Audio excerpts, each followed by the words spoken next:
ಎಲ್ಲರಿಗೂ ನಮಸ್ಕಾರ. ನಾನು ರಕ್ಷಾರಾಮ್ ಮಾತಾಡ್ತಾ ಇದ್ದೀನಿ. ಹಲವಾರು ಸಿನಿಮಾಗಳಲ್ಲಿ ಗ್ಯಾಂಗ್ ಆರ್ಟಿಸ್ಟ್ ಆಗಿ ಕೆಲಸನ ಮಾಡಿದ್ದೀನಿ. ಹಲವಾರು ಸೀರಿಯಲಲ್ಲಿ ಆ, ಕೆಲವು ಪಾತ್ರಗಳನ್ನ ನಿಭಾಯಿಸಿದ್ದೀನಿ. ಮತ್ತು ಹಲವಾರು ಸಿನಿಮಾಗಳಲ್ಲಿ ಸಣ್ಣ ಪುಟ್ಟ ಪಾತ್ರಗಳನ್ನ ಮಾಡ್ಕೊತಾ ಬಂದು ಇಲ್ಲಿ ಗಂಟ ಬಂದಿದ್ದೀನಿ. ಸೊ ನನ್ನ ದೇವರು ಬಂದು ಸಿನಿಮಾ ದೇವರು ಅಪ್ಪು ಸಾರು. ನನ್ನ ದ್ರೋಣಾಚಾರ್ಯರು ಬಂದು ಕಾಕ್ರೋಚ್ ಸುದಿ ಅಣ್ಣ. ಸೊ ಹಿಂಗೆ ಒಂದಿನ ಏನಾಯಿತು, ಒಂದು ಕಾಲ್ ಬಂತು ನನ್ನ ಫ್ರೆಂಡ್ ವೈಷ್ಣವಿ ಸತ್ಯನಾರಾಯಣ್ ಕಡೆಯಿಂದ. ಈ ಥರ ಸಿನಿಮಾ ಇದೆ, ಟೈಮ್ ಪಾಸು ಸ್ಟಾರ್ಟ್ ಮಾಡಿದ್ದೀವಿ, ಸಿನಿಮಾ ಒಂದು ಪಾತ್ರ ಇದೆ, ಮಾಡ್ತೀರಾ ಅಂತ ಕರೆಸಿದ್ರು. ಸರಿ ಮಾಡ್ತೀನಿ ಅಂತ ಬಂದೆ. ಹಾಗೆ ಬಂದು ನೋಡಿದಾಗ ಈ ಥರ ಪಾತ್ರ ಇದೆ ಅಂತ ಗೊತ್ತಾಯಿತು. ಸೊ ಇನ್ನೂ ಈ ಸಿನಿಮಾದಲ್ಲಿ, ಟೈಮ್ ಪಾಸ್ ಸಿನಿಮಾದಲ್ಲಿ 2 ಶೇಡ್ ಇದೆ ನಂದು ಪಾತ್ರ. ಸೊ ಒಂದು ಪಾತ್ರ ಏನೋ ನಾನು ರಿಯಲ್ ಕ್ಯಾರೆಕ್ಟರ್ ಏನಿದೆ ಸೊ ಅದೇ ಥರನೇ ಮಾಡಿದ್ದೀನಿ. ಇನ್ನೊಂದು ಕ್ಯಾರೆಕ್ಟ್ರು ನನಗೆ ಚಾಲೆಂಜು. ಅದು ಕೇಳ್ಬಿಟ್ಟೆ ನಾನು ಸುಸ್ತಾಗ್ಬಿಟ್ಟೆ, ಸರ್ ನಿಜವಾಗ್ಲೂ ನನ್ನ ಕೈಲಿ ಆಗುತ್ತಾ ಅಂತ. ಆಮೇಲೆ ನಮ್ಮ ಚೇತನ್ ಸಾರು ನಂಬಿಕೆ ಇಟ್ಟು ನನ್ನ ಮೇಲೆ, ಇಲ್ಲ ಈ ಹುಡುಗ ಮಾಡ್ತಾನೆ, ನೀವು ಮಾಡ್ತೀರ ರೀ, ನನಗೆ ನಂಬಿಕೆ ಇದೆ, ಮಾಡಿ ಅಂತ ಧೈರ್ಯ ತುಂಬಿ ನಮ್ಮ ಚೇತನ್ ಸಾರು ಡೈರೆಕ್ಟ್ರು ಮತ್ತು ವೈಷ್ಣವಿ ಸತ್ಯನಾರಾಯಣ ಇಬ್ಬರು ನನಗೆ ಒಂದು ಬಲ ತುಂಬಿ ಮಾಡಿಸಿದ್ದಾರೆ ಈ ಪಾತ್ರನ. ಅದನ್ನ ಹೇಳಕ್ಕೆ ಇಷ್ಟಪಡ್ತೀನಿ. ಎಸ್ ಅಂದ್ರೆ ಒಂದು ಎರಡು ಸಿನಿಮಾಗಳನ್ನ ಮಾಡಿ ಒಂದು ಪ್ರಯತ್ನ ಮಾಡ್ತಿರ್ತಾರೆ. ಬಟ್ ನೀವು ಕೂಡ 30+ ಸಿನಿಮಾಗಳನ್ನ ಮಾಡಿದ್ರಿ. ಕನ್ನಡದ ಬಹುತೇಕ ಈಗಿನ ಎಲ್ಲ ಸ್ಟಾರ್ಗಳ ಜೊತೆ ಕೆಲಸ ಮಾಡಿದ್ರಿ. ಹೌದು ಸರ್. ಸ್ಟಾರ್ಗಳ ಜೊತೆ ಕೆಲಸ ಮಾಡುವಂತಹ ಟೈಮಲ್ಲಿ ಇದ್ದಾಗ ಆ ಒಂದು ಫೀಲಿಂಗು, ಇಲ್ಲಿ ಒಂದು ಮೇನ್ ಲೀಡ್ ಆಗಿ ನಾವು ನಮ್ಮನ್ನ ತೋರಿಸ್ತೀವಿ ಅಂತಂದಾಗ ಆ ಒಂದು ಲೇಯರ್ ಆಫ್ ಚಾಲೆಂಜ್ ತುಂಬಾ ಡಿಫಿಕಲ್ಟ್ ಆಗಿರುತ್ತೆ. ಅದೆಲ್ಲ ಹೇಗೆ ಎಕ್ಸ್ಪ್ಲೇನ್ ಮಾಡ್ತೀವಿ ನೀವು? ಸರ್ ಅದೇ ಈಗ ಬಾವಿಲಿ ಕಪ್ಪೆ ಥರ ಇದ್ದಿದ್ದು ನಾನು. ಹೆಂಗೆ ಅಂದರೆ ಈ ಸಿನಿಮಾಗಳಲ್ಲಿ ಸಣ್ಣ ಪುಟ್ಟ ಪಾತ್ರ ಮಾಡಿಕೊಂಡು ಅಲ್ಲೆಲ್ಲೋ ಹಿಂದೆ ನಿಂತ್ಕೊತಾ ಇದೆ, ವಿಲನ್ ಅಂದ ತಕ್ಷಣ ಬರೋರು ಕರಿತಾ ಇದ್ರು, ಬರ್ತಾ ಇದೆ, ಕಾಲರ್ ಸರಿ ಮಾಡ್ಕೊಳ್ಳೋದು, ಗುರಾಯಿಸೋದು, ಅನ್ನೋದು, ಈ ಥರ ಸಣ್ಣ ಪುಟ್ಟ ಮಾಡ್ಕೊಂಡು ಹಿಂದ್ಗಡೆ ನಿಲ್ಸಿರೋರು ನಮ್ಮನ್ನ. ಸೊ ಹಿಂದ್ಗಡೆ ಇದ್ದಿದ್ದ ವ್ಯಕ್ತಿನ ತಂದು ಮುಂದ್ಗಡೆ ನಾನೇ ಮೇನು ಅಂತ ಅಂದ ತಕ್ಷಣ ಎಷ್ಟು ಫೀಲ್ ಆಗುತ್ತೋ, ಸೊ ನನಗೆ ಅಷ್ಟೇ ಫೀಲ್ ಆಯಿತು. ತುಂಬ ಖುಷಿ ಆಗ್ತಾ ಇದೆ. ತುಂಬ ಸಿನಿಮಾಗಳಲ್ಲಿ ಸಣ್ಣ ಪುಟ್ಟ ಪಾತ್ರಗಳನ್ನ ಮಾಡ್ತಾ ಮಾಡ್ತಾ ಮಾಡ್ತಾ ನಾನೊಬ್ಬ ಆರ್ಟಿಸ್ಟ್ ಆಗಬೇಕು ಅನ್ನೋದು ನನ್ನ ಕನಸು. ಆರ್ಟಿಸ್ಟು ಆದೆ, ಬಟ್ ಮೇನ್ ಲೀಡಾಗಿ ಯಾರಿಗೂ ನನ್ನ ಮೇಲೆ ಧೈರ್ಯ ಇರಲಿಲ್ಲ. ಈ ಹುಡುಗ ಮಾಡ್ತಾನೆ ಅನ್ನೋದು ಎಲ್ರಿಗೂ ಡೌಟ್ ಇತ್ತು. ಸೊ ಅದನ್ನು ನಮ್ಮ ಡೈರೆಕ್ಟ್ರು ಧೈರ್ಯ, ಅದು ಈ ಹುಡುಗ ಮಾಡ್ತಾನೆ, ನಿಮ್ಮ ಕೈಲಾಗುತ್ತೆ, ಮಾಡಿ ಅಂತ ಧೈರ್ಯ ತುಂಬಿ ನನ್ನನ್ನು ಪುಷ್ ಮಾಡಿದ್ದಾರೆ. ಗೊತ್ತಿಲ್ಲ ಇನ್ನು ಈ ಸಿನಿಮಾದಿಂದ ಇನ್ನೂ ಎಲ್ಲಿಗೆ ಭಗವಂತನ ಗೊತ್ತು, ನೋಡೋಣ. ಮತ್ತು ಇನ್ನು ಈ ಎಕ್ಸ್ಪೆಷಲಿ ಈ ಸಿನಿಮಾದಲ್ಲಿ ತುಂಬ ಸಿನಿಮಾದಲ್ಲಿ ನಾನು ವಿಲನಾಗೆ ಮಾಡಿದ್ದೀನಿ, ಎಲ್ಲ ಸಿನಿಮಾದಲ್ಲೂ ವಿಲನ್ನೇ. ಬಟ್ ಈ ಸಿನಿಮಾದಲ್ಲಿ ಏನಂತಾರೆ ಸ್ಪೆಷಲ್ಲು, ನನ್ನನ್ನು ಕಾಮಿಡಿನಾಗೂ ವೀಕ್ಷಕರು ನೋಡ್ಬೋದು. ಸೊ ಅದನ್ನು ನಮ್ಮ ಚೇತನ್ ಸರ್ ಮಾಡಿಸಿದ್ದಾರೆ ನನ್ನ ಕೈಲಿ. ನನಗೂ ಒಂದು ಕುತೂಹಲ, ಇದನ್ನು ಜನ ಒಪ್ಕೊತಾರ. ನಾನು ರಿಯಲ್ ಲೈಫಲ್ಲಿ ಕಾಮಿಡಿ ಮಾಡ್ತೀನಿ ನಮ್ಮ ಫ್ರೆಂಡ್ಸ್ ಜೊತೆಲಿ ಮತ್ತು ನನ್ನ ಫ್ಯಾಮಿಲಿ ಜೊತೆಲಿ. ಬಟ್ ಸ್ಕ್ರೀನಲ್ಲಿ ನಾನು ಮಾಡ್ತೀನಿ ಅನ್ನೋದು ನನಗೆ ಒಂದು ಸ್ವಲ್ಪ ಡೌಟ್ ಇತ್ತು. ಅದನ್ನು ನನ್ನ ಕೈಲಿ ಮಾಡಿಸಿದ್ದಾರೆ, ಅದನ್ನು ನೋಡ್ಬೋದು ಹೊಸದಾಗಿ ನನ್ನಲ್ಲಿ. ಜೊತೆಗೆ ಬರೀ ಕನ್ನಡದ ಮಾತ್ರ ಅಲ್ಲ, ಅಂದ್ರೆ ಸೌತ್ ಇಂಡಿಯಾದ ಪವರ್ ಹೌಸ್ ಪುನೀತ್ ರಾಜ್ಕುಮಾರ್ ಜೊತೆ ಕೆಲಸ ಮಾಡ್ತೀವಿ. ಹೌದು ಸರ್. ಗಣೇಶ್ ಅವ್ರ ಜೊತೆ ಕೆಲಸ ಮಾಡ್ತೀವಿ. ಹೌದು ಸರ್. ಧನೀರ್ ಜೊತೆ ಕೆಲಸ ಮಾಡ್ತೀವಿ. ಹಾಂ ಸರ್. ದರ್ಶನ್ ಸರ್ ಜೊತೆ ಕೆಲಸ ಮಾಡ್ತೀವಿ. ಹೌದು ಸರ್. ಆ ಎಲ್ಲ ಸ್ಟಾರ್ಗಳನ್ನ ಒಂದ್ಸಲಿ ನೆನೆಸ್ಕೊಂಡು, ನೀವು ಮಾಡಿದಂತಹ ಪಾತ್ರನ ನೆನೆಸ್ಕೊಂಡು, ಪ್ರೆಸೆಂಟ್ ಟೈಮ್ ಪಾಸ್ ಸಿನಿಮಾದ ಒಂದು ಮೇನ್ ಲೀಡ್ ಆಗಿದ್ದೀನಪ್ಪ ಅನ್ನೋದನ್ನ ಒಂದ್ಸಲಿ ರೀಕಾಲ್ ಮಾಡೋದಾದ್ರೆ, ನೆನೆಸ್ಕೊಳ್ಳೋದಾದ್ರೆ ಏನೆಲ್ಲ ಎನರ್ಜಿ ಕೊಡುತ್ತೆ ನಿಮಗೆ? ಸರ್ ಎನರ್ಜಿ ಅನ್ನೋಕ್ಕಾಗಲ್ಲ ಸರ್. ಅದು ಏನಂತಾರೆ, ಒಂಥರ ರಾಕೆಟು 10 ಗಂಟೆ ಮಾತ್ರ ಒಂದು ಟೈಮ್ ತೊಗೊಳುತ್ತೆ, ಹಸಿದ ತಕ್ಷಣ ಬಗ್ಗಂತ ಮೇಲೆ ಹೋಗುತ್ತಲ್ಲ, ಅದೇ ಫೀಲು ಸರ್ ನನಗೆ. ಬಟ್ ನಾನೆಲ್ಲೋ ಮೇಲೋಗಿದ್ದೀನಿ ಅನ್ನೋದಲ್ಲ, ಆ ಥರ ಫೀಲೆಲ್ಲ ಆಗ್ತಾಯಿಲ್ಲ. ಬಟ್ ಅದೇ ಪ್ರತಿಯೊಬ್ಬ ಮಿಡಲ್ ಕ್ಲಾಸ್ ಫ್ಯಾಮಿಲಿ ಹುಡುಗನಿಗೂ ಒಂದು ಕನಸಿರುತ್ತೆ, ಇಲ್ಲ ಗುರು ಲೈಫಲ್ಲಿ ಏನಾದರೂ ಒಂದು ಅಚೀವ್ಮೆಂಟು. ಈಗ ನಾಳೆ ದಿನ ನಮ್ಮ ತಾಯಿ, ನಮ್ಮ ಫ್ಯಾಮಿಲಿ, ನಮ್ಮ ಮನೆಯವರೆಲ್ಲ ಕೂತ್ಕೊಂಡು ಸಿನಿಮಾನ ನೋಡಿದಾಗ ಅವ್ರಿಗೊಂದು ಹೆಮ್ಮೆ ಆಗುತ್ತೆ. ಇಲ್ಲ ಗುರು ಇಷ್ಟು ದಿನ ತುಂಬ ಜನ ನನಗೆ ಕಾಲ್ ಮಾಡಿ ಕೇಳಿದ್ದಾರೆ, ನೀನು ಅಲ್ಲಿ ನೋಡಿದೆ ಆ ಸಿನಿಮಾದಲ್ಲಿ, ಅದೇನು ಹಿಂಗೆ ಬಂದು ಹಿಂಗೆ ಹೋಗ್ಬಿಡ್ತಾ ಇದ್ದಲ್ಲ, ಮತ್ತು ಇನ್ನೊಂದು ಸೀರಿಯಲಲ್ಲಿ ನೋಡಿದೆ, ಬರೀ ನಿಂದು ಅಷ್ಟೇನ ಪಾತ್ರ ಮುಗ್ದೋಯ್ತಾ, ಇನ್ನಿಲ್ವಾ ಅಂತ ನನ್ನೇ ಟೀಕ್ಸಿದ್ದಾರೆ ಎಷ್ಟೋ ಸಿನಿಮಾದಲ್ಲಿ. ಸೊ ಇವಾಗ ಟೈಮ್ ಪಾಸ್ ಸಿನಿಮಾ, ನಾನೇ ಗುರು ವಿಲನ್ನು, ಥಿಯೇಟ್ರಲ್ಲಿ ಬಂದು ಸಿನಿಮಾನ ನೋಡ್ತಾರೆ, ಏನು ಗುರು, ಅದೊಂದು ಹೆಮ್ಮೆ ಇದೆ ಸರ್ ನನಗೆ. ಇಲ್ಲ ಪ್ರತಿಯೊಬ್ಬ ಮಿಡಲ್ ಕ್ಲಾಸ್ ಫ್ಯಾಮಿಲಿ ಹುಡುಗನಿಗೂ ಒಂದು ದೊಡ್ಡ ಕನಸು ಸರ್. ಒಂದು ದೊಡ್ಡ ಪಾತ್ರ ಮಾಡಿದಾಗ ಅದೊಂಥರ ನಮಗೆ ಈ ವರ್ಷದಲ್ಲಿ ಎಷ್ಟಪ್ಪ ಬರುತ್ತೆ ಸರ್ ಅಂದಾಜು? ಎಲ್ಲ ಹಬ್ಬನೂ ನನಗೆ ಟೈಮ್ ಪಾಸ್ ಯಾವತ್ತು ರಿಲೀಸ್ ಆಗುತ್ತೆ ಅವತ್ತೇ ನನಗೆ ಅಷ್ಟು ಹಬ್ಬನೂ ಒಂದೇ ಸಲ ಬಂದಂಗೆ ಆಗ್ತಾ ಇದೆ. ಬೋನಸ್. ಒಟ್ಟಿಗೆ ಬೋನಸ್ ಸರ್. ಅಷ್ಟು ನನಗೆ ಆ ಹಬ್ಬನ ಸೆಲೆಬ್ರೇಟ್ ಮಾಡೋದಕ್ಕೆ ತುಂಬ ಕಾಯ್ತಾ ಇದ್ದೀನಿ ಸರ್. ಸೊ ನನಗೆ ಅಪ್ಪು ಸರ್ ಇಲ್ಲ, ಸೊ ಅವರು ಆಶೀರ್ವಾದ ನನ್ನ ಮೇಲೆ ಇದೆ ಅನ್ನೋದು ನಾನು ಯಾವತ್ತೂ ನಂಬಿಕೆ ನನಗಿದೆ. ಗೊತ್ತಿಲ್ಲ ಸರ್, ಭಗವಂತ ಎಲ್ಲಿ ಕರ್ಕೊಂಡು ಹೋಗ್ತಾನೋ. ನಾನು ಕಾಯ್ತಾ ಇದ್ದೀನಿ ಸಿನಿಮಾ ರಿಲೀಸ್ಗೆ. ನೋಡೋಣ ಸರ್ ಮುಂದೆ. ಅಪ್ಪೋಣ ಅಂತ ಸ್ವಲ್ಪ ಎಮೋಷನಲ್ ಆದ ರಕ್ಷಾ. ಅಯ್ಯೋ ಸರ್, ನನಗೆ ಅಪ್ಪು ಸರ್ ಅಂದ ತಕ್ಷಣ ಎಮೋಷನಲ್ ಆಗಲೇಬೇಕಲ್ಲ ಸರ್. ಅವರು ಒಂಥರ ದೇವರು.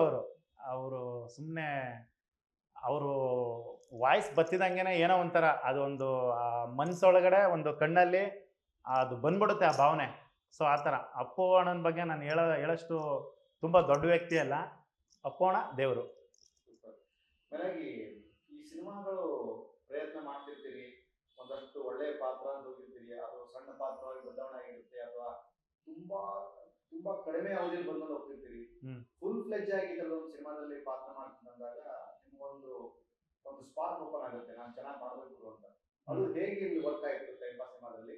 ಸರ್ ಸಿಕ್ಕಾಪಟ್ಟೆ ಆಗಿದೆ. ಸ್ಪಾರ್ಕ್ ಅನ್ನೋಕ್ಕಿಂತ ನಮಗೆ ತುಂಬ ಭಯ ಆಯಿತು. ನನಗೆ ಆ ಪಾತ್ರ ಕೇಳ್ತಿದ್ದಂಗೆ ನಾನೇ ಒಂದ್ಸಲಿ ಶಾಕ್ ಆಗೋದೆ. ಸರ್ ನಿಜವಾಗ್ಲೂ ನಾನು ಈ ಪಾತ್ರ ಮಾಡ್ತೀನಿ ಅಂತ ನನಗೆ ಭಯ ಆಗೋಯ್ತು. ಆಗತ್ತಾ ಸರ್ ನನ್ನ ಕೈಲಿ ನಿಜವಾಗ್ಲೂ ನೋಡಿ ಸರ್ ಅಂತ ಹೇಳಿದಾಗ ನಾನೊಂದು ಕ್ಷಣ ಯೋಚನೆ ಮಾಡಿದೆ. ಅಲ್ಲ, ಅವರೇ ನನ್ನ ಮೇಲೆ ಅಷ್ಟು ನಂಬಿಕೆ ಇಟ್ಟಿದ್ದಾರೆ, ಅವರೇ ನನ್ನ ಮೇಲೆ ನಾನು ಮಾಡ್ತೀನಿ ಅಂತ ನಂಬಿಕೆ ಇಟ್ಟಿದ್ದಾರೆ ಅಂದಮೇಲೆ ಇನ್ನು ನನ್ನ ಕೈಲಿ ಪ್ರಯತ್ನಂ ಸರ್ವಸಿದ್ಧಿ ಸಾಧನಂ ಅಂತ ಐತಲ್ಲ, ಪ್ರಯತ್ನ ಪಡೋಣ, ನಮ್ಮ ಪ್ರಯತ್ನ ನಾವು ಮಾಡೋಣ, ಫಲ ದೇವ್ರಿಗೆ ಬಿಡೋಣ ಅಂತ ಧೈರ್ಯ ಇಟ್ಟು ತುಂಬ ಡೈರೆಕ್ಟ್ರು ಸರ್ ಏನು ಹೇಳಿದಾರೋ ಅದನ್ನು ಮಾಡಿದ್ದೀನಿ ಸರ್. ಆ ಪಾತ್ರಕ್ಕೆ ಜೀವ ತುಂಬಿದ್ದೀನಿ. ಆ ನಂಬಿಕೆ ನನಗಿದೆ. ಖಂಡಿತ ಸರ್. ಸರ್ ಅವರೊಂಥರ ನನಗೆ ಗುರು ಇದ್ದಂಗೆ, ಎಕ್ಸ್ಪೆಷಲಿ ಅಣ್ಣ ಇದ್ದಂಗೆ. ಅವ್ರು ಹೇಳ್ಕೊಡ್ತಾ ಇರ್ತಾರೆ ನಮಗೆ ಬ್ಯಾಕ್ಗ್ರೌಂಡಲ್ಲಿ, ರಕ್ಷಾ ಹಂಗಲ್ಲ, ಹಿಂಗೆ ಮಾಡಬೇಕು, ಹಿಂಗೆ ಇಂಡಸ್ಟ್ರೀಲಿ ಈ ಥರ ಇರಬೇಕು, ಈ ಥರ ಮಾಡ್ಕೊಂಡು ಹೋಗಬೇಕು. ಹಲವಾರು ನನಗೆ ಬುದ್ಧಿ ಹೇಳಿದ್ದಾರೆ. ನೀನು ಹಂಗೆ ಮಾಡಬಾರ್ದು, ಹಿಂಗಿರಬೇಕು, ಹೇರ್ ಸ್ಟೈಲು ಅಷ್ಟೇ, ತುಂಬ ನೀನು ಡಿಫ್ರೆಂಟ್ ಆಗಿರಬೇಕು, ಈ ಥರ ಇದ್ರಾಗಲ್ಲ, ಒಂದು ಏನಾರು ಒಂದು ಹೇರ್ ಸ್ಟೈಲ್ ಮಾಡು. ನನ್ನ ಫ್ರೆಂಡು ಅವರು ಇದ್ದಾರೆ, ಇದು ಸಲೂನ್ ಇದ್ರವರು, ಅದನ್ನು ಕೂಡ ಹೇಳಿದರು ನನಗೆ. ನನ್ನ ತಮ್ಮ ಬರ್ತಾ ಇದ್ದಾನೆ, ಹೇಳಿ ಕಳಿಸ್ತೀನಿ, ಹೋಗು, ಹೊಸ್ದಾಗಿ ಏನಾದರೂ ಟ್ರೈ ಮಾಡು, ಹೊಸ್ದಾಗಿ ಕಾಣಿಸ್ಕೊಂಡು ನೀನು ಈ ಥರ ಗಡ ಕೂದಲು ತೆಗಿ ಅಂತ ಹೇಳಿ. ಖಂಡಿತವಾಗ್ಲೂ ನಾನು ಕಾಕ್ರೋಚ್ ಅಣ್ಣನಿಗೆ ನಾನು ಈ ಮೂಲಕ ಕೇಳ್ಕೊತೀನಿ, ಖಂಡಿತವಾಗ್ಲೂ ತೆಗಿತೀನಿ ಅಣ್ಣ. ಈ ಸಿನಿಮಾ ಆದಮೇಲೆ ನಿಜವಾಗ್ಲೂ ನೆಕ್ಸ್ಟು ಸಿನಿಮಾಗೆ ಖಂಡಿತವಾಗ್ಲೂ ನೀವು ಹೇಳ್ದಂಗೆ ಹೊಸ ಹೇರ್ ಸ್ಟೈಲ್ ಮಾಡ್ತೀನಿ, ನಂಬಿಕೆ ಇರಲಿ ಅಣ್ಣ. ಅವರು ಅಣ್ಣ ಅಂತ ತುಂಬ ಇದು ಮಾಡ್ತಾರೆ ನನಗೆ. ಯಾವುದೇ ಅವ್ರದ್ದು ನಂದು ಏನೇ ಒಂದು ಇದಾದ್ರೂ ನಾನು ಏನೇ ಮಾಡಿದ್ರು ಅಷ್ಟೇ ಅಣ್ಣಂಗೆ ಒಂದು ಮಾತು ಹೇಳಿದ್ರೆ, ಇಲ್ಲ ರಕ್ಷಾ ಮಾಡು ಒಳ್ಳೇದಾಗಲಿ ಅಂತ ನನಗೆ ಯಾವಾಗಲೂ ಅಷ್ಟೇ. ನನಗೆ ಎಕ್ಸ್ಪ್ರೆಸಿವ್ ಏನು ಹೇಳಬೇಕು ಅಂದರೆ, ನನ್ನ ಮದುವೆ ಕೂಡ ಬಂದಿದ್ದರು ಅವರು ಅಣ್ಣ. ನನ್ನ ಮದುವೆ ಈಗ ರೀಸೆಂಟಾಗಿ ಆಗಿದ್ದು. ನಾನು ಸುಮ್ಮನೆ ಕಾಲ್ ಮಾಡಿ ಕೇಳಿದೆ, ಅಣ್ಣ ಈ ಥರ ನನ್ನ ಮದುವೆ ಇದೆ, ನೀವು ಬರೋಕ್ಕಾಗುತ್ತಾ? ರಕ್ಷಾ ಎಲ್ಲಿ ಅಣ್ಣ? ಮೈಸೂರಾ? ರಕ್ಷಾ ನನ್ನ ಮದುವೆ ಇದ್ರೆ ನಾನು ಮೈಸೂರಿಗೆ ಹೋಗಲ್ಲ ರಕ್ಷಾ. ಹೆಂಗೆ ರಕ್ಷಾ ನೀನು ಹಿಂಗೆ ನನ್ನ ಮದುವೆ ಇದ್ರೂ ಕೂಡ ಹೋಗಲ್ಲ, ನೀನು ಮೈಸೂರಿಗೆ ಕರೀತಲ್ಲ ರಕ್ಷಾ ಅಂತ ಅಂದ್ಬಿಟ್ರು. ನಾನು ಅಣ್ಣ ಬ್ಯುಸಿ ಇರ್ತಾರ, ನಿಜವಾಗ್ಲೂ ನನ್ನ ಮದುವೆಗೆ ಬರ್ತೀನಿ ಅಂತ ಒಂದು ಮಾತು ಹೇಳಿಲ್ಲ ಸರ್, ಒಂದು ಮಾತು ಹೇಳಿಲ್ಲ ಅಣ್ಣ. ಅವ್ರೆಂಥ ಪೀಕು ಸರ್ ಅವರು ಬಂದರೆ ಅಷ್ಟು ಜನ ಅಂಥವ್ರು ಒಂದು ಮಾತು ಹೇಳಿದೆ ಸಡನ್ನಾಗಿ ಎಂಟ್ರಿ ಕೊಟ್ಬಿಟ್ರು ಸರ್, ಒಳ್ಳೆ ದೇವ್ರ ಥರ. ನಾನು ಹಿಂಗೆ ತಿರುಗಿ ಹಿಂಗೆ ನೋಡಿದ್ರೆ ಫುಲ್ ಡರು. ನಾನು ಸ್ಟೇಜ್ ಮೇಲಿಂದ ಓಡಿ ಬಂದಿದ್ದೀನಿ ಅಣ್ಣನೇ, ನಾನು ಅಷ್ಟು ಇದಾಗ್ಬಿಟ್ಟೆ. ನಾನು ಸ್ಟೇಜ್ ಮೇಲಿದ್ದವನು ಅಣ್ಣ ನೋಡಿ ಓಡಿ ಬಂದ್ಬಿಟ್ಟೆ ನಾನು. ಸೊ ಅಷ್ಟು ಇದಾಗೋಯ್ತು. ಆ ಥರ ಎಲ್ಲ ನನಗೆ ಸರ್ಪ್ರೈಸ್ ಮಾಡಿದ್ದಾರೆ ಇಂಡಸ್ಟ್ರೀಲಿ. ಅವರು ತುಂಬ ಒಂದು ಬ್ಯಾಕ್ ಬೋನ್ ಅಂತ ಹೇಳ್ಬೋದು, ತುಂಬ ಸಪೋರ್ಟ್ ಮಾಡ್ತಾ ಇರ್ತಾರೆ. ಏನೇ ಒಂದಾಗಲಿ ನಾನಿದ್ದೀನಿ ರಕ್ಷಾ ಅಂತ ಒಂದು ಅಣ್ಣ ಹಿಂಗಿದೆ ಅಂತಂದರೆ, ಸರಿ ರಕ್ಷಾ ಬಾ ರಕ್ಷಾ ಅಂತಲೇ ಹೇಳೋದು ಇವಾಗಲೂ ಮಾಡ್ತಾರೆ ಸರ್. ಅದು ನನಗೆ ಒಂದು ಪುಣ್ಯ ಅಂತ ದ್ರೋಣಾಚಾರ್ಯರು ಸಿಕ್ಕಿರೋದು. ಜೊತೆ ಒಂದಷ್ಟು ಜನ ಈಗ ಅಂದ್ರೆ ಈ ಸೂಪರ್ ಸ್ಟಾರ್ಗಳಾಗಿ ಇಂಡಸ್ಟ್ರಿನ ರೋಲ್ ಮಾಡ್ತಿರೋರು, ಅಂದ್ರೆ ಅವರು ಕೂಡ ಸಣ್ಣ ಸಣ್ಣ ಏಜ್ ಇಟ್ಕೊಂಡೇ ಬಂದಂಥವ್ರು. ಅಂದ್ರೆ ಒಂದ್ cinema, 2 cinema, 3 cinema, 4 cinema sudden ಆಗಿ ಸಕ್ಸಸ್ ಕಂಡವರು ಸಂಖ್ಯೆ ಕಡಿಮೆ ಆಗಿದ್ರು. ಅವ್ರ ಪ್ರಯತ್ನ ತುಂಬಾ ಚೆನ್ನಾಗಿದೆ.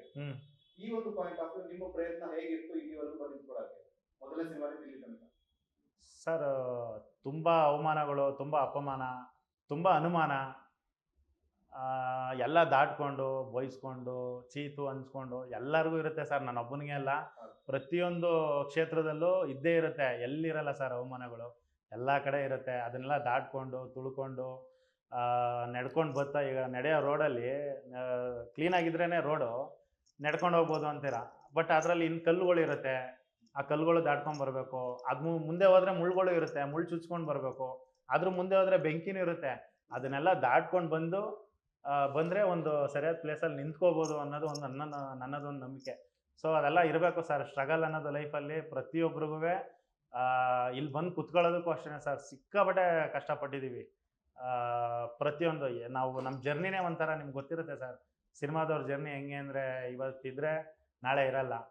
ಅಷ್ಟೊಂದು ಇದರಿಂದ ಬಂದು ಸಿಕ್ಕಾಪಟ್ಟೆ ಅದೊಂದು ಜರ್ನಿನೇ ಸರ್. ಆ ಜರ್ನಿ ತುಂಬ ಅದ್ಭುತ ಸರ್. ಆ ಅದ್ಭುತ ಹೆಂಗೆ ಅಂದರೆ ನಮಗೆ ಲೈಫ್ನ ಚೆನ್ನಾಗಿ ಲೀಡ್ ಮಾಡೋದಕ್ಕೆ ಒಂದು ಪಾಠ.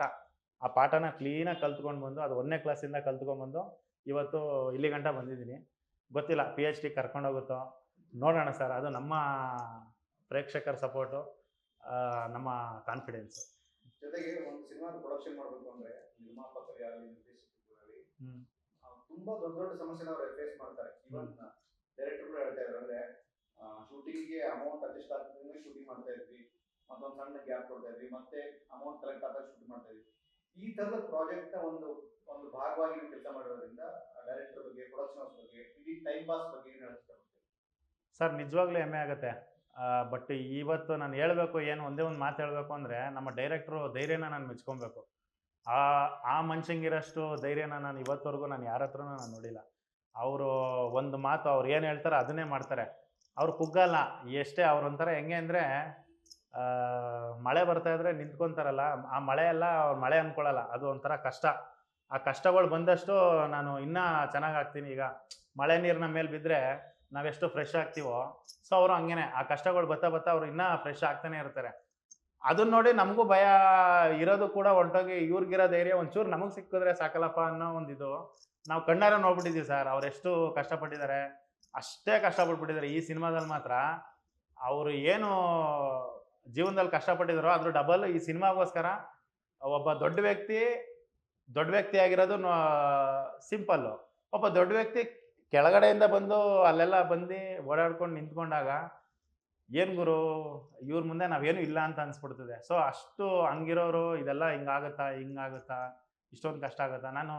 ನಾನು ಎಷ್ಟೋ ಸಿನಿಮಾಗಳಲ್ಲಿ ನಾನು ಹೋಗ್ತಾ ಇದ್ದೆ, ನಂದೇನು ಕೆಲಸ, ನಾನು ಆರ್ಟಿಸ್ಟು, ಹೋಗ್ತಾ ಇದ್ದೆ, ನಂದೇನೋ ಒಂದು ಡೈಲಾಗ್ ಹೊಡೆದ್ಬಿಟ್ಟು ಏನೋ ಬಂದ್ಬಿಡ್ತಾ ಇದೆ.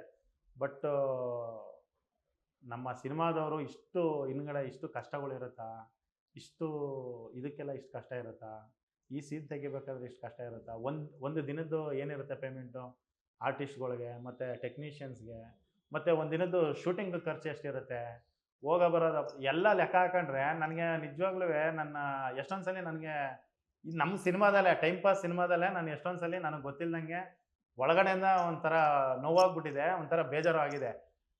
ಇಷ್ಟೊಂದು ಕಷ್ಟನ ನಮ್ಮ ಸಿನಿಮಾ ಅಂತ ನಮ್ಮ ಟೈಮ್ ಪಾಸ್ ಸಿನಿಮಾಗೆ ಬಂದ ಮೇಲೇ ನನಗೆ ಗೊತ್ತಾಗಿದ್ದು.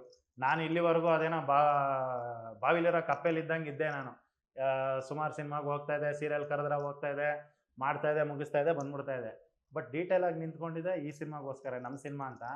ಬಟ್ ಈ ಸಿನಿಮಾ ಬಂದಿರೋದ್ರಿಂದ ನಾನು ಕಲ್ತಿರೋದು ತುಂಬಾ ಇದೆ ಸರ್. ಇದನ್ನು ನನ್ನ ಜೀವನಕ್ಕೆ ಅಳವಡಿಸ್ಕೊಂಡು ಮುಂದೆ ಹೋದರೆ ಇನ್ನೂ ತುಂಬ ಚೆನ್ನಾಗಿ ನಾನು ಒಂದು ಜೀವನನ ಲೀಡ್ ಮಾಡ್ಬೋದು ಅಂತ ಹೇಳೋದಕ್ಕೆ ಇಷ್ಟಪಡ್ತೀನಿ ಸರ್. ಸರ್ ನಂದು ಒಂದು ಎಗ್ ರೈಸ್ ಮಂಜ ಅನ್ನೋ ಒಂದು ಪಾತ್ರ ಮಾಡಿದ್ದೀನಿ. ಆ ಹೆಸರಿಟ್ಟಿರೋದು ಡೈರೆಕ್ಟರ್ ಸರ್. ಮತ್ತು ಇನ್ನೊಂದು ಪಾತ್ರ ಮಾಡಿದ್ದೀನಿ. ಸೊ ಅದು ನಿಮಗೆ ಸಿನಿಮಾ ನೋಡಿದ್ರೇ ಗೊತ್ತಾಗುತ್ತೆ. ಅದಕ್ಕೆ ನಾನು ವೆಯ್ಟ್ ಮಾಡ್ತಾ ಇದ್ದೀನಿ. ಆ ಪಾತ್ರ ನಾನು ಹೇಳಿದ್ನಲ್ಲ, ಎಗ್ ರೈಸ್ ಮಂಜ ಅನ್ನೋ ಪಾತ್ರ ಸೇಮ್ ನಾನು ಹೇಗಿದ್ದೀನೋ ಅದೇ ಥರನೇ ಸ್ವಲ್ಪ. ಆ ಇನ್ನೊಂದು ಪಾತ್ರ ಇದೆಯಲ್ಲ, ಅದು ನನಗೆ ಭಯ ಆಗುತ್ತೆ. ನನ್ನನ್ನು ನಾನು ನೋಡಿದ್ರೆ ಸ್ಕ್ರೀನಲ್ಲಿ ನನಗೆ ಭಯ ಆಗುತ್ತೆ ಅನ್ನೋದಾದರೆ ಅದು ಆ ಕ್ಯಾರೆಕ್ಟ್ರೆ. ಈ ಥರನೂ ಇದೀನ ಗುರು ನಾನು ಅನ್ನೋ ಒಂದು ಪಾತ್ರ ಅಂದರೆ ಅದೇನೆ. ಈಗ ಬಂದಿರೋ ಸಿನಿಮಾಗಳ ಮತ್ತೆ ಹಾಂ ಸರ್, ಇದು ಅಂದ್ರೆ ಒಂದು ಅಟೆಂಪ್ಟ್ ಅನ್ನೋದಕ್ಕಿಂತ ಈ ಥರದ ಸಿನಿಮಾಗಳು ಬರಬೇಕು ಅನ್ನೋ ಮಾತು ಎಲ್ಲ ಹೇಳ್ತಾರಲ್ಲ. ಹಾಂ ಸರ್. ಆ ಪಾಯಿಂಟ್ ಆಫ್ ವ್ಯೂ ನಿಮ್ಮ ಕಂಟೆಂಟ್ ಹೇಗೆ ಸೌಂಡ್ ಮಾಡುತ್ತೆ ಇಂಡಸ್ಟ್ರಿಯಲ್ಲಿ? ಈ ಸಿನಿಮಾನ ಸರ್? ಈ ಸಿನಿಮಾದ ಕಂಟೆಂಟಾ ರೀಚ್ ಆಗುತ್ತೆ ಸರ್? ನಿಜವಾಗ್ಲೂ ನಾನೊಬ್ಬ ಆಡಿಯೋ ನಾನು ಕೆಲಸ ಮಾಡಿರ್ಬೋದು ಈ ಸಿನಿಮಾದಲ್ಲಿ. ನಾನೊಬ್ಬ ಪ್ರೇಕ್ಷಕ ಆಗಿ ನೋಡೋದಾದರೆ ನಿಜವಾಗ್ಲೂ ಒಂದು ಒಳ್ಳೆ ಸೌಂಡ್ ಮಾಡುತ್ತೆ ಸರ್ ಈ ಸಿನಿಮಾ. ಯಾಕಂದರೆ ನಾವು ಹೆಂಗೆ ಅಂದರೆ, ನಾವು ಈಗ ಯಾವುದೋ ಒಂದು ಫುಡ್ಡು ನಾವು ತಿಂದ್ಬಿಟ್ಟಿದ್ದೀವಿ, ಆ ಟೇಸ್ಟ್ ನಮಗೆ ಗೊತ್ತಿದೆ. ಏನು ಗುರು, ಅದು ಅದು ಉದಾಹರಣೆನ ಕೊಡೋಕ್ಕೆ ಆಗಲ್ಲ, ಅಷ್ಟು ಚೆನ್ನಾಗಿದೆ. ಸೊ ಇನ್ನು ಜನರು ಇನ್ನೂ ತಿಂದಿಲ್ಲ ಅದನ್ನ. ತಿಂದ ಮೇಲೆ ಅವ್ರ ಫೀಲ್ ಹೆಂಗಿರುತ್ತೋ ನೋಡ್ಬೇಕು. ಯಾಕಂದ್ರೆ ನಾನು ತಿಂದ್ಬಿಟ್ಟಿದ್ದೀನಿ.